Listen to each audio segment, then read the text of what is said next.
Take on the character of Zora? Well, we did spend a lot of time talking about it, but what we decided upon was that Zora would have a little bit more humanity than some of the others. But she was also very aware of the fact that she was a replicant and people were out to kill her. So she was going to protect herself in whatever fashion, whatever way it would take. So if it meant taking him out, then she would do that. But she would find a way through this morass and stay on the planet as long as she could, as long as she didn't die. Interesting. You also were described as being a member of an off-world clique murder squad.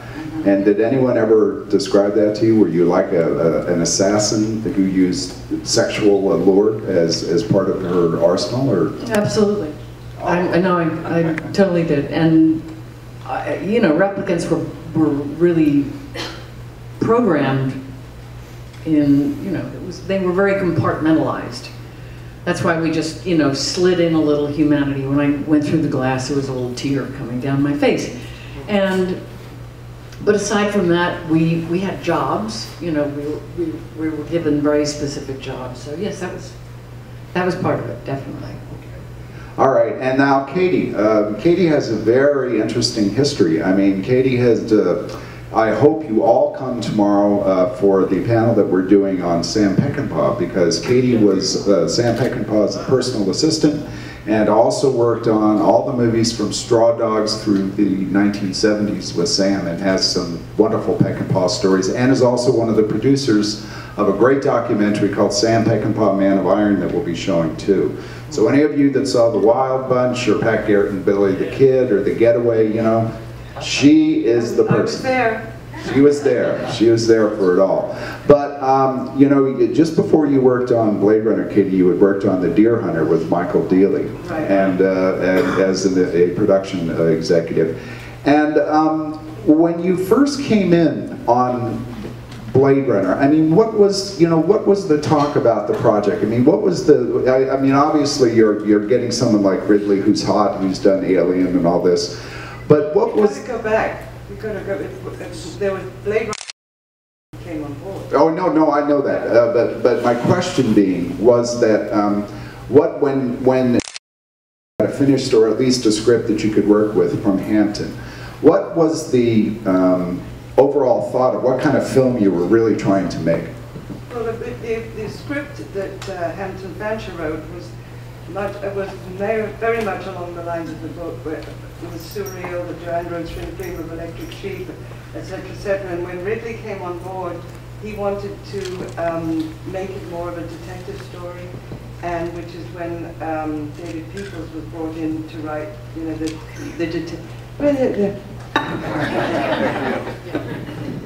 David Peoples was brought in to make it more of a detective story. But Hampton Fancher's original script, which Brian Kelly brought Michael and I, was more surreal and was more along the lines of the book.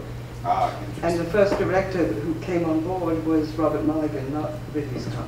Yeah, Robert Mulligan, if you read Future Noir, you know he is the man who directed To Kill a Mockingbird. And that would have been a very interesting Blade. Dustin Hoffman was the first Deckard.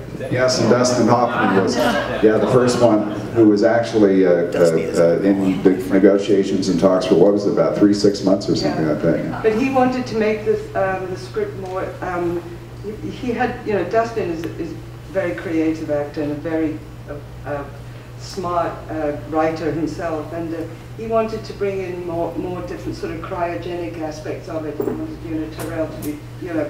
So it didn't work out, and Robert Mulligan and Dustin bit the dust, as they say, and this is when Ridley came in and brought a whole new vision into the screenplay, and brought in David Peoples, and it took on a different dimension. Okay, fantastic. Well, this is all just a tease. Right now we're going to lower the lights, and I'll show you a few slides very quickly. And this one is a little, if you've seen some of the Blade Runner shows I've done in the past, you'll know, usually my head's like not right in the middle of the screen. But this one I think will be interesting because I've tried to mix it up a little bit. And on this one I'm going to get on the other side here, just bear with me a second. Have a nice weekend. Tim, we'll just rename it, call it Ice War. Oh, good thought. There we go.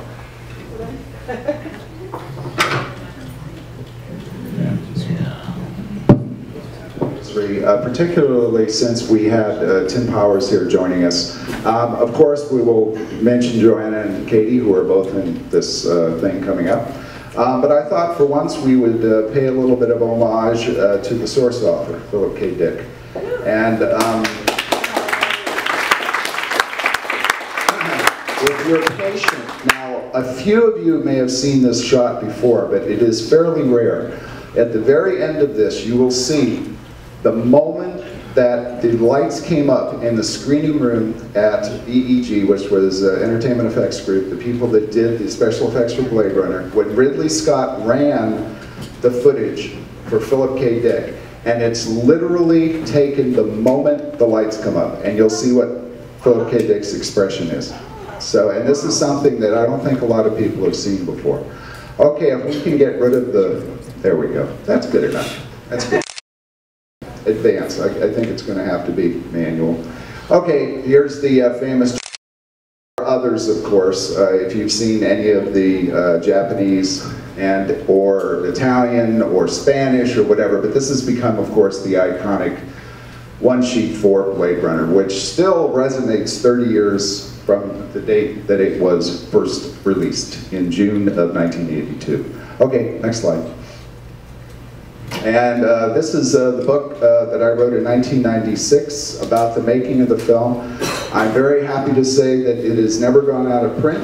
We are in our 9th print run, and we are in 20 countries. And so when I did this book, I did it not only to give everyone an idea of what happened in Blade Runner, but I've always felt that there has been a misconception about what making a film really entails.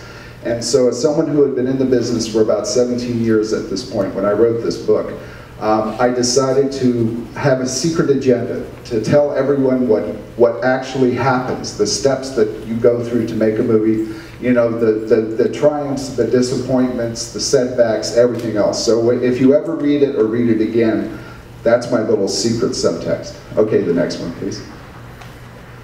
And of course, here's the book that it was based on, as Tim said, came out in 1968, at the height of the Vietnam anti-war movement. And Phil told me that in a very real sense, this book was a reaction against Vietnam.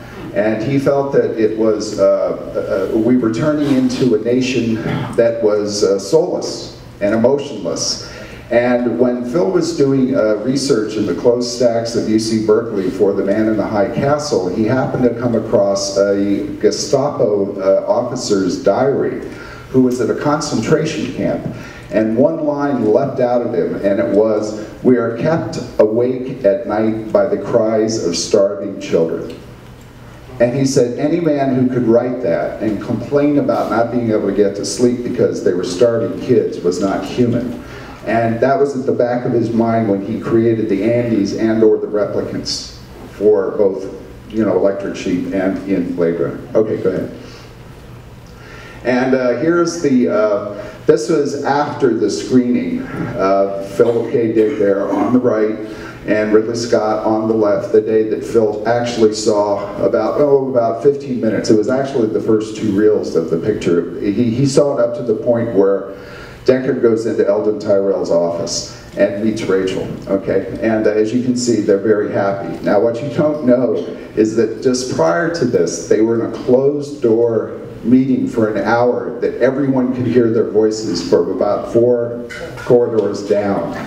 And basically it was Phil saying, look, I wrote a book about soulless people who were not, you know, human, and you've made a movie about Supermen who can do everything but fly.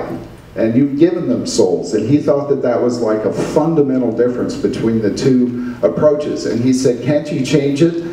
Which gives you an idea how little Phil knew about filmmaking. I mean, it was already in the can. And Ridley very politely, or perhaps not so politely, explained to him that no, that wasn't going to happen. But they eventually came out of this meeting in very good spirits, and this is literally when the doors were open and people could go back in again. Okay, next slide.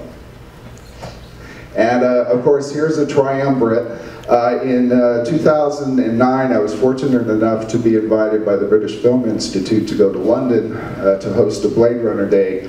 And there is Michael Dealey, the producer, who had very much to do with getting Blade Runner made, and also the producer that Katie worked with on The Deer Hunter. That's Sir Ridley Scott, and of course, Rutger Hauer on the right. And this was a cocktail reception after we had the Blade Runner Day that I hosted at the BFI. Okay, next one. And here's our guest of honor, Miss Joanna Cassie, and one of her iconic roles, looking both lovely and very sinister. And I'm sure as we talk later, she will tell you that that snake actually belonged to her. That was her pet snake. I'm sure we'll talk about this in a moment. Okay, next slide. And here we have Katie Haber, who was like literally there through everything. I mean, Kate, you think I know everything about Blade Runner? There she is. She was there for it all. Next slide. And of course, Blade Runner begins with this incredible push-in on this horrible industrial landscape. This was called the Hades landscape, and it essentially was an enclosed tabletop miniature that had thousands, literally thousands of miles of fiber optic cables run into brass cutouts that were substituting for like oil refineries and cracking plants and things like that. And then they pumped in smoke. And you can see the two Tyrell pyramids in the back there. Next slide. And of course, it's all about a replicant hunter or a rep-tech guy called Rick Deckard, who's supposedly in retirement, who's called out of retirement to get 4 rogue replicants who come back to Earth. This is Harrison on what they call the rolling rooftop shot, where the end of the movie takes place when they're up on the rooftop, and this is him just hanging out in between shots. Next. Can you stop? Sure. Just so you know, this just before we finished shooting this sequence, the Directors Guild strike was looming, and we had to shoot it, you know, all the way on the next 24 hours. And of course, the light was coming up. Everything that we shot on this film was at night, so that we could blanket out the hills of Burbank in the background, and so that everything was authentic. So we literally had to take, as the light started coming up and we still had to finish the most important scene in the film, we had to take the entire set, which was outside in Burbank Studios, into a set and finish the shot in a completely different place in a matter of 24 hours. And it was a sound stage, and it was actually called the rolling rooftop set because it was about 30 feet high, and it was on these very heavily reinforced wheels. And they didn't just roll it in, they chainsawed the top of it off because it wouldn't fit into the soundstage. And so they had to move that section into the soundstage. And by the way, you weren't supposed to be doing that, as I recall. Warner Brothers said you were not supposed to be shooting it. They went into the soundstage, correct? So it was all on the sly, so it's kind of a guerrilla show. It was supposed to belong to Holden, the Blade Runner who gets shot by Leon. But then it was changed to become kind of an abstract symbol of paranoia. The movie's looking back at you. The whole point of that, Ridley told me, was this was a film about paranoia, and that's why it opens with that giant eye just staring at you. And if you look, there are eyes throughout. It was a really interesting motif, I thought. Okay, we're almost done with this, by the way. And this, of course, is when Rutger is chasing Deckard in that long, extended sequence through this incredible recreation on sound stages of what's supposed to be the interior of the decaying Bradbury building. Next. And of course him running. This is the rolling rooftop set we talked about. Oh, and some of that, Katie, some of these fancy stuff were like last minute additions, correct? As you were shooting? Like, yeah, literally, they were ready to go, and Ridley said, wait a minute, put some fans up there. And he would do that kind of stuff all the time. He also did that in the special effects. When they would run the special effects footage, he'd look at it and he'd say, forgive my French, he'd say, put more shit in the corner over there. They'd go, what kind of shit? He goes, that's your job, but put more shit in the corner over there. So that's why you see so much detail in this movie. Okay, go ahead. And of course, at the very end, Roy Batty is so moved by Deckard's, like relentless efforts to stay alive, and even as he's about to die, he literally spits in the face of the guy who's going to murder him. And he has a change of heart, and suddenly he becomes human, and he rescues him. And that's one of the moments that really resonate with me in this film. I think of all the Ridley Scott movies, in many ways, this has the most affecting emotional undercurrents. There's a lot of stuff in this film that I really love. Okay. And here's the famous unicorn, tinfoil unicorn shot. Very quickly, because we'll talk about this up here as soon as this is over. But originally, Ridley Scott told me 6 months before they started shooting that, you know what? A lot of doctors, when they go through medical school, think that they have the diseases that they're studying about. Of course they don't, but they're paranoid about it. Wouldn't it be cool if this, replicant hunter thought that maybe he was a replicant? Maybe thought he was a replicant. So Harrison Ford comes on board and says, no, I don't like that idea at all. He says, the reason being, he says, my take on the character is this guy is damaged goods.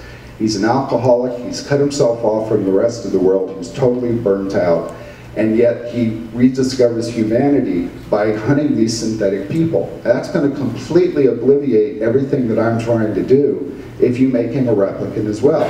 So Ridley basically said, okay, all right, fine, he's not going to be a replicant, but he kept sneaking things in. And when you first saw the theatrical cut without the unicorn dream, all this meant was that Gaff, Edward James was almost, the guy who's always making the origami sculptures, had come and seen Rachel and let her live. Okay, that's what you got. But then when you put the unicorn dream back in, suddenly you realize that could be a memory implant. Because why would Gaff leave a unicorn? Because Deckard is just sitting there noodling, a little drunk at his keyboard, and he just has this kind of daydream about, a beautiful foot. It's the only green in the movie, by the way, unless you saw the crappy first print. But the idea being that he actually might be a replicant. And Harrison Ford tells a great story in the revised edition of the book, where he said that they had gone back and forth on this, and he finally thought that he had convinced Ridley, no, I'm a human. And they got to this part of the scene, and he did the scene, and they said, cut. He said, wait a second. You're trying to suggest I'm a goddamn replicant again. Which I thought was hilarious. But he still, to this day, is adamant that he's not. But Ridley has come out and said, oh yes, I always intended him to be a replicant. Well, perhaps Ridley's memory has changed. But as someone who was there from the very beginning when he started to talk about this, through the filming afterwards and years afterwards, I can tell you that for a long time it was meant to be ambiguous. He might be a replicant. It was never meant to be, yes he is, which everyone says now, but it was never meant, at least during production, to suggest that he was. Okay, next one. We're almost done here. And here's a picture I took of Ridley in his Gower Gulch office. This was the first day we met. I think it was in 1980, about 2 or 3 days after he had been hired. And he and I got along quite well. And we were, I think, connected intellectually and artistically. And I immediately knew that he was very well focused and very, very serious about this film. And we were just on the same wavelength. So that's what he looked like back in 1980. Okay, next. This is what I looked like in 1980. This is why no one from the production remembers me. I'll wander up to them and I'll go, hi, I'm Paul. And they go, you're Paul? And I said, yeah, I had a beard. And they go, oh yeah, you had hair. Nice. But anyway, this is also very early on. This is a Mentor Huebner pre-production sketch of one of the original openings of the film that weren't ever filmed. They had multiple ideas for opening Blade Runner. And one of them was that you saw Deckard caught in this enormous traffic jam. He got a call on his radio, and he went up on the top of this building that you see behind him, and a spinner came and picked him up, and it was Gaff, and took him to, you know, someone was kind enough to ask me to sign just before we started. It's very funny. Harrison has an office in Santa Monica that's near the airport, and he, of course, is a single fixed wing and a helicopter pilot. He's licensed. And he literally flew in from Jackson Hole, where he lives, to come talk to me at 8 o'clock in the morning in his production office. What I didn't know was the night before he had proposed to Callista Flockhart. And so he actually, I was really surprised and kind of honored that he actually went to all that trouble just to come to talk to me. And he remembered me. He remembered me from 30 years before. And I'll tell you why a little later. And here is the 2007 hardcover edition, which came up. This is literally Philip K. Deckard on the right. This was his girlfriend at the time named Mary. And Jeff Walker there on the left, who was sort of the, what you now call a genre marketer. He was doing the liaison between the studio and the fan community for BladeRunner. And if you'll look at Ridley's expression, this is just the moment when he said, "How did you know what was inside my head?" So this is literally like 10 seconds after Philip K. Dick saw the footage of Blade Runner for the first time. And it's the only footage he saw, because as you probably know, within a few weeks he had a stroke, a heart attack and a stroke, and he was gone. And he only saw 10 or 15 minutes of it, and he went from hating everything about the production to telling me in our last phone call together that he couldn't wait to buy a Deckard action figure for his son. Okay, so now we can turn this off, and then let's talk to everybody up here, and I can stop talking. Thank you.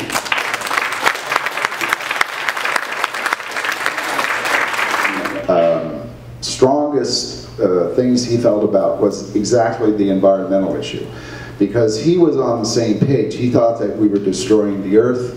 He thought that, you know, animals were going on the way out, and indeed in the very first draft of Android's Dream of Electric Sheep, which is a very small, almost chamber piece, there is an electric sheep on the roof, and Deckard is out trying to get money by killing androids so he can buy a real one. And so it's a very, very small, that script is not out on the internet, and but it's like maybe a 2 or 3 character interior kind of design.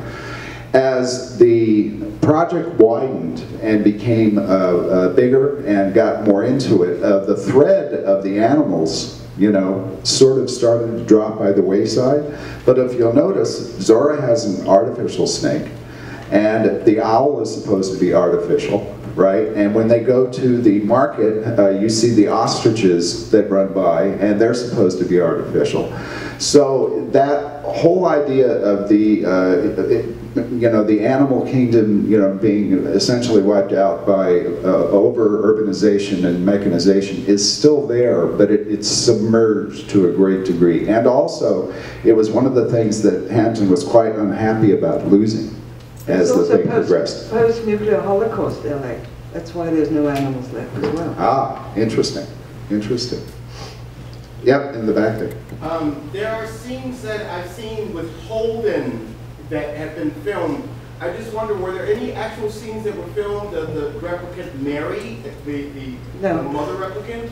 No, Mary was a young girl replicant, and she was cast, but then we never used her. Right. Mary is the infamous, if you saw the first couple of cuts of the film, the infamous missing 6 replicants. They talk about 6 replicants escaped. And she was supposed to be like a robotic babysitter, kind of like a nanny. And indeed, one of the scripts opened up with all the replicants being around a bit as Mary was dying of her 4-year lifespan. And they were going to film that. And Stacey Nelkin, an actress, was actually cast to be that. But then money ran out and things changed, from what I understand. How about a question for Joanna? Yeah. I'm just going to, maybe prior to that, go over the different versions of the film and go over the sort of a rough general history of all the versions that were released. What, there are 4? Okay, well, all right, you're next. That is a long, convoluted story, but essentially what happened was there were 2 sneak previews in Denver and Dallas in May of 1982, neither of which were, shall we say, like well received, very diplomatically put. And people panicked, especially the studio and the completion bond people who were responsible for taking the movie over, Bud Yorkin and Jerry Parenchio. And it was decided to put on a fake happy ending, where they all drove off, from the city into this lovely landscape, and also you shoot a voiceover, and have something that was very explanatory, like over-explanatory. Really called Irving the Explainer. Yes, exactly. That was Ridley's term for it, Irving the Explainer. And Harrison hated it so much that he did it really badly, but they still used it. So that's why he drones on in this. Because I shot it, because Ridley didn't want to do it, and I was actually hired to shoot the voiceover. I can't remember the name of the... Roland Kibbe. Roland Kibbe wrote the voiceover especially for Bud Yorkin. Harrison hated it and did it really badly, but they used it anyway. And very quickly, and then after that, 10 years go by, the movie starts to gain some cachet because of the unexpected discovery of a 70mm version of that work print, as I call it. And so they do the director's cut, which really isn't, because Ridley is in between working on Thelma and Louise and 1492 Conquest of Paradise. They do put in the unicorn scene, they do strip out the narration, and they do cut the fake happy ending, but really had very little to do with it. And then in the year 2000, I was actually involved with Charles Lauzarica, who was the guy who put together the 2007 5 versions of Blade Runner. We were going to reconstruct it in the year 2000. I was one of the producers on that, and then Warner Brothers pulled it because of some internal politics that also involved Bud Yorkin and Jerry Parenchio. And so then in 2007, there had already been an international cut which was a bit more violent, and so we put all of them together and cleaned it up, and then Ridley sat and with Charlie de Lauzarica did the final cut, which he considers his definitive version of the film. So please, a question for Joanna. Darling was a Burmese python, about 6 years old and very well behaved. We had a handler there because I was so involved in the character, I forgot to give Darling a break. So the handler came by and would take him off and, let him cool down and sit in a box for a while, be in some water. But I said to Ridley in the beginning, I said, you have to hire me, I have the snake. I said, and there's nobody else in this town that would work with a snake like that. So there. And Joanna, we were talking about this earlier, but you and Harrison in that fight, you did a lot of that yourself, right? The two of you, when you're actually fighting? Would you like to talk about that a little bit? Oh, yeah. Well, when we got to the fight, and Ridley did have a tendency to do a lot of takes. When I had Harrison down on the floor and I was strangling him with his necktie, he went through a few takes and then finally just got up in utter disgust and said, I'm not doing one more take. Let the stunt guy take over. So Gary Combs stepped in, or laid down, literally, and I strangled him for a while. But as I recall, you two really got into it, though, didn't you? You and Harrison. It seems like that got really physical. When you, yeah. Okay, yeah. I read that when they made the DVD or Blu-ray version, you did the stunt where your character was killed. That was originally done with a stunt actress. Well, 25 years later, interestingly enough, I still had the costume. And the body. Oh, well, not quite, but it was always something that bugged me. It just would drive me crazy, because I remember the night that everything was last minute, and Lee Pulford, the stunt woman, honestly, they literally went into a box, the hairdressers, and pulled out a horrible red wig and stuck it on her head. And I said, that is just awful, you know, but that's all they had. Can you imagine this huge movie? And it was not prepared for. I mean, it was unbelievable to me. And threw her on the set, and she did it. And you could, every time I would see her spin up, and I'd see that wig, I would just go nuts. But anyway, and myself and other people, and I would talk to people, and they'd say, "Was it you, or was it a stunt person?" Well, I really wanted to say it was me, but I had to admit it because you could tell. So anyway. 25 years later, there were 2 scenes that we actually reshot. So I went into a stage, and on green screen, they had almost like a boxing ring set up, where there was each point in the corner of the boxing ring that a mark I had to hit and replicate the stunt woman's moves, which was not easy because it was all very specific timing. So I had to roll, get on my knees, do this and that, and in the meantime they came in and curled my hair. It was my hair this time, not a wig. And we went through it, and honestly, it was released, and I have to say it's really seamless. It is an amazing cut what they did, and so I was very proud of that. And then there was another scene where Harrison comes in with the, what machine is that he comes in with the picture thing, and he the Esper. Yes, and he sees my character laying on a chaise lounge, remember? And it was never me, and I never understood why it wasn't me. They just grabbed some girl, put a turban on her head, and laid her out on this couch. And so I said, please, can we, it will take a second, not a second, nothing takes a second in the movie business.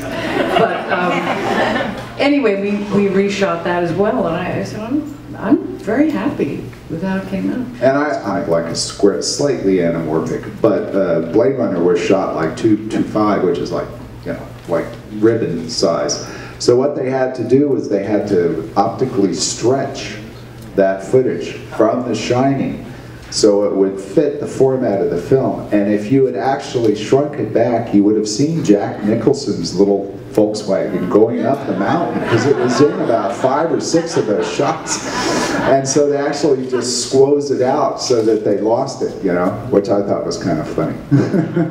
Yeah, in the back there with the headband. Yeah, because my question is, what is the vehicle they're driving in? Because when Harrison and Sean Young are driving, it's a whole other kind of car. It doesn't even look like the Spinner. No, it's Deckard sedan. Deckard sedan. Yeah, it wasn't Spinner at all. Red?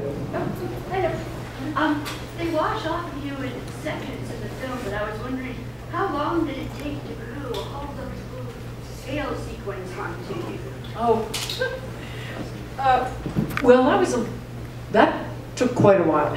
I would come in with a set of headphones on and lay there, listening to music while they glued them on, but they also, spray painted me, and I about 2.5 hours, almost 3 hours. Yeah. So. Did it wash off in seconds? Pardon me? And then it washes off in seconds. Yes, exactly. Exactly. A little known fact, if you remember Zora, after she comes out of her shower, she puts her head into that transparent hairdryer and shakes her head. That was actually the makeup man's actual hairdryer from a salon he had, Marvin Westmore. And he just kind of made it look a little bit more futuristic, but that literally came from some Beverly Hills hair salon. Do we have a question for Tim about his relationship with Phil? Yeah. Certainly, the movie Blade Runner, as we mentioned before, virtually omitted the whole lack of real animals and prestige of having a electric animal, and also eliminated the that religion, Mercerism, which was a fascinating notion in the book. But I'm always real aware that movies and books are such totally different forms that what works effectively in one might be totally bland, useless in the other. In fact, I'm surprised Phil Dick would have said, "You're losing the theme of my book here," because I would think, well, of course they are. It's a movie. And yeah, with my book that was made into the fourth Pirates of the Caribbean movie, there was virtually no overlap. But that's okay with me. I've always figured if somebody was to tell me, Powers, we're going to make a movie out of your book, XYZ here, but we're going to make it an animated musical with singing hamsters, I'd say, cool. Sure enough. Katie? I had a similar experience about 10 years before that with Gordon Williams and the Siege of Trench's Farm, when he was really pissed off with Sam with the Straw Dogs adaptation, and wouldn't even speak to him during the entire production. I mean, he was livid, and then sort of saw the film and sort of curled back into his little conceit and was able to say, yes, I think it was brilliant. But during the production and during the writing of the screenplay, Gordon Williams was really, didn't even want to speak to Sam. Well, I can't understand that. Yeah, I know. I was just going to add something that Phil said to me more than once. He called me well, he never called it Blade Runner, he called it Road Runner. And he really, at first, had a lot of problems with it. He didn't, we were talking about earlier scripts. Actually, in 1970, Jay Cox, who was a reviewer for Time magazine and also a very good writer, and Martin Scorsese approached Phil Dick to try to make Do Androids Dream into Electric Sheep a film. But they didn't have any cred at that time, or financing. And then there was another attempt in the mid-1970s by a guy who was responsible for the great classic Motel Hell. If you ever saw that, that's the one you're thinking of, yeah. And that's the one that Phil got really crazy about. And he said it was Get Smart with Robots. That's what he told me. Yeah. And so there's a great line where he told me during one of our many conversations that we had in the 2 years that Blade Runner was going on, he said, "You would have to kill me, paint a smile on my face, prop me up a car, and drive me there to get me to go to Hollywood." So he had a very strong aversion at the time.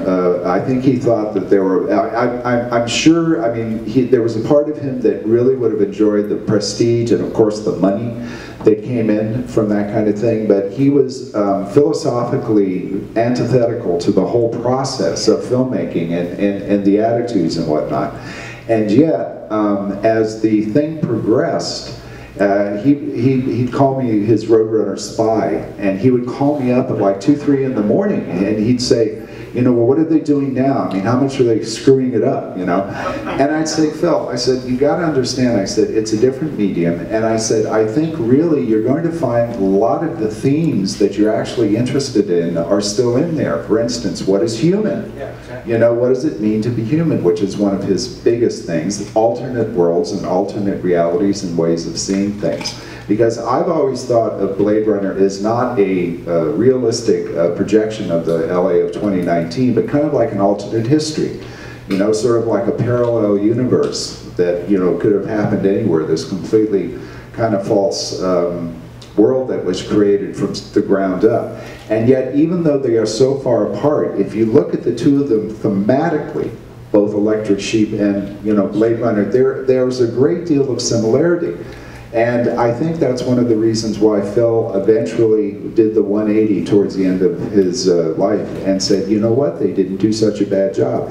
And it wasn't just because he wanted Sean Young's phone number, which he asked me for, incidentally. No, actually, I think he was real fortunate that it happened to fall out, no doubt due to Ridley Scott's care, reflecting his novel. I think it's a real crapshoot, and a writer, you know, throws the property over a 12-foot wall and they throw some money back, but you can't really chin yourself on that wall and look over and have any control about what happens. I remember at one point his agent said, Phil, Victoria Principal is interested in being in a movie if they should make it of your novel Ubik. And Phil thought Victoria Principal was mighty attractive, and the agent said, I don't have a copy of the book. Do you have a copy that we could give to Victoria Principal? And so Phil said, yes, I do. I'll mail it to you. And on page like 68, he wrote, Victoria, call me, and put his phone number in. And she never did. Okay, any other questions? Yes? Have they ever found the robotic bust Phil K. Dick? I believe Never seen that. No. For those of you who don't know, there was an actual android, a robot, a Philip K. Dick made around, what was it, 2007, 2008, something like that? Yeah. And it was literally, you could talk in his voice. If you didn't get behind it and see all the wires running out of its head, and down into the control thing, and it was at what was it, the con, wasn't it, the Comic-Con? They had it there. Yeah. And it would answer questions. It would answer questions and rolled his eyes, and they had used like photo scans of Dick's face. And the guy who, this is a terrible story, this poor guy, this thing cost a lot of money. And he goes on a plane, and the head was detachable, and he put it in the overhead luggage bin, and he forgot it. And it's totally lost. No one knows where it is. No one knows where it is, and so. But it talks. And it does, yeah, it talks, and you know, so somewhere, you know, some ground crew guy is like having a beer and talking to Philip K. Dick about electric sheep. Maybe Sam Peckinpah should bring me the head of Philip Dick. There you go. Very good.